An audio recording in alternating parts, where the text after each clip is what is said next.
Can we skip to the good part?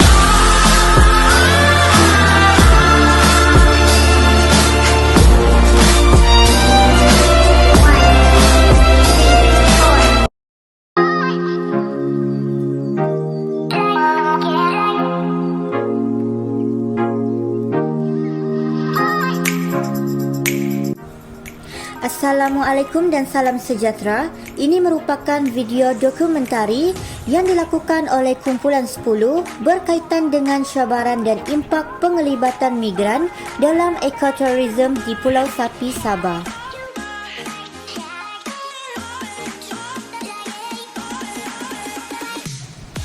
Berikut adalah merupakan ahli-ahli Kumpulan 10 iaitu Nur Syakina binti Johan, Nur Aina binti Malik, Hafizah binti Mursyidi, Dayang Salehah binti Marok dan Wan Nur Azim binti Wan Adnan.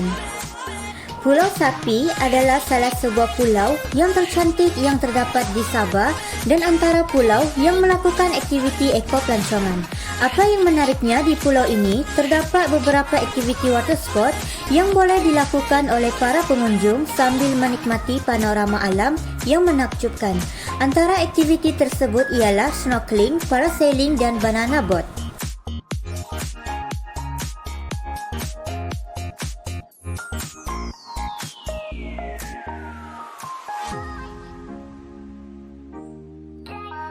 Pekerja migran dalam sektor ekopelancongan di Pulau Sapi, Sabah.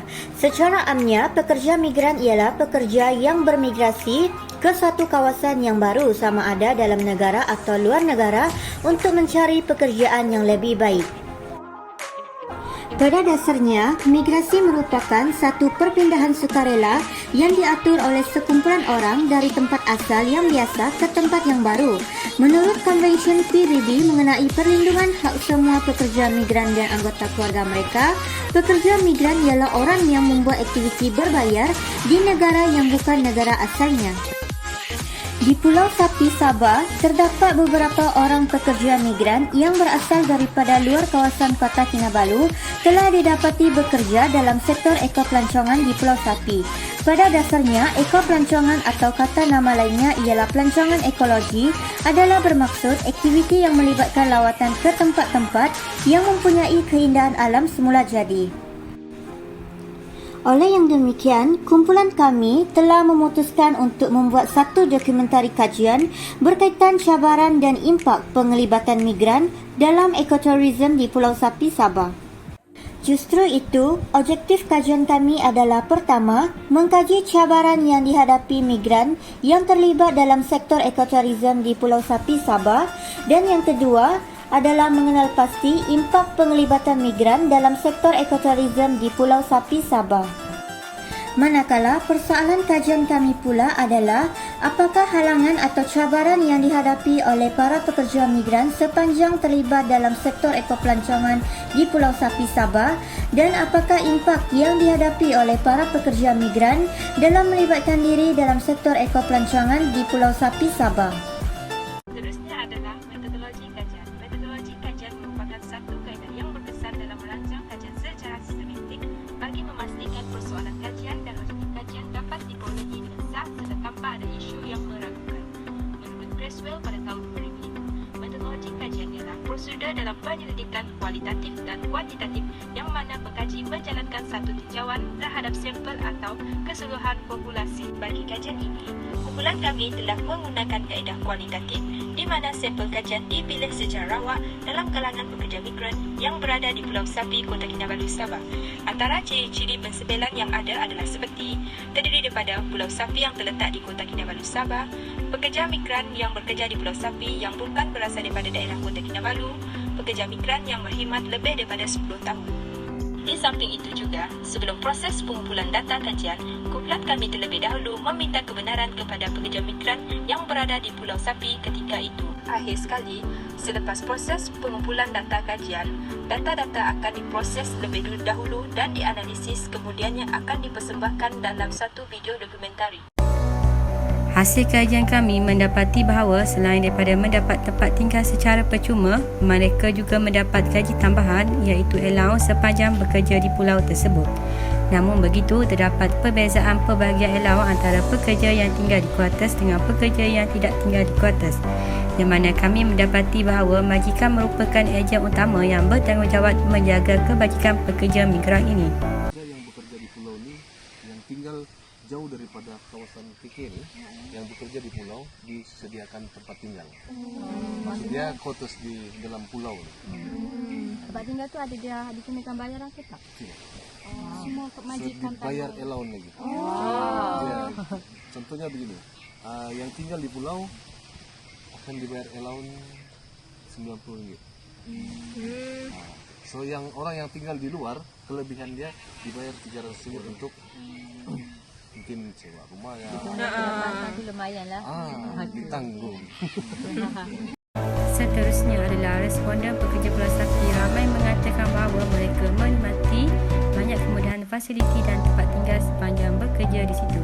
Hasil dapatan, kami mendapati bahawa mereka tinggal di kuartus yang terletak berdekatan dengan pulau tersebut, yang mana pekerja migran ini kurang mengalami banyak cabaran dalam mendapatkan lokasi tempat tinggal sementara.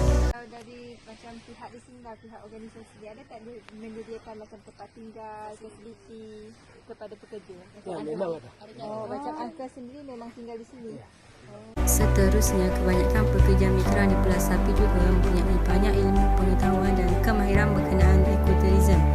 Dapatan yang diperoleh ada di kalangan mereka yang bekerja dari remaja sehingga berusia iaitu selama 23 tahun di pulau tersebut. Persekitaran fizikal di tempat kerja merupakan keadaan fizikal di sesebuah organisasi yang dikongsi bersama dalam kalangan pekerja tersebut seperti keseronokan dan keselesaan yang mana menyebabkan mereka bertahan lama bekerja di pulau tersebut. Soalan terakhir, sepanjang Encik bekerja sini selama 23 tahun kan? Ada tak Encik mempelajari ilmu ataupun pengetahuan baru? Itu yang banyak. Dan akhir sekali, data analisis pekerja migran di Pulau Sapi mengatakan bahawa pekerjaan ini telah berupaya meningkatkan penguasaan kemahiran baharu dalam diri mereka. Hal ini demikian ada di antara mereka yang sebelum ini bekerja di sektor lain seperti catering. Macam benda baru yang belajar, yang Macam itulah, macam saya dulu kerja sebagai catering. So daripada catering potong-potong sayur, dia ke terus main laut. scuba lah. Jadi sekian benda tu macam baru lah begitu. Pengalaman baru semua lah. So itu kira impak Uncle bekerja di sini lah, pengalaman baru lah. Seterusnya ialah bahagian aplikasi teori. Teori yang pertama ialah teori social networking. Terdapat 2 orang responden kami yang bekerja dalam industri catering datang ke Pulau Sapi dan mula menceburkan diri dalam bidang pelancongan di Pulau Sapi melalui rakannya yang bekerja di tempat yang sama. Aplikasi teori yang boleh digunakan bagi kedua-dua responden ini ialah teori social networking yang mana mereka mempunyai interpersonal network melalui keluarga, hubungan persanakan, komuniti, persahabatan dan hubungan sosial yang lain. Teori yang kedua ialah teori New Economics Labour Migration. Terdapat juga responden yang menyatakan bahawa dia sering mengirim wang ke keluarganya hasil gaji yang diterima sebagai pekerja migran di Pulau Sapi. Katanya lagi, kiriman wang tersebut boleh membantu menyara keluarganya. Dia juga mula bermigrasi ke Pulau Sapi kerana dia ingin mencari punca pendapatan dan menyara keluarga. Kami juga mendapati bahawa responden lain yang bekerja di Pulau Sapi pada awalnya mendapat tentangan daripada keluarga kerana berada jauh daripada keluarga. Namun begitu, mereka semua telah bersetuju untuk membenarkan dia bermigrasi dan bekerja di Pulau Sapi. Dengan ini, kita dapat kaitkan dengan teori New Economic Labour Migration yang mana pembuatan keputusan bermigrasi adalah berdasarkan isi rumah dan kesan positif daripada keputusan ini ialah individu ataupun ahli keluarga yang bermigrasi mengirim wang ke keluarganya untuk mempelbagaikan ekonomi sesebuah keluarga. Hubung kait kajian lepas dan isu semasa serta implikasi. Menurut Mustafa Omar dan Ishak Yusof 2006 menjelaskan bahawa pekerja migran dalam pencapaian ekonomi di pulau agak minimum dan memberi gambaran bahawa taraf hidup penduduk bersifat statik. Namun bagi kajian Dr. Hani Abdul Rahim 2015 menyatakan pekerja migran memainkan peranan besar dalam meningkatkan pertumbuhan ekonomi di rantau ASEAN. Kajian ini selaras dengan kajian kami yang didapati bahawa masalah pendapatan pekerja migran dalam sektor pelancongan di Pulau Sapi, Sabah tidak begitu meruncingkan.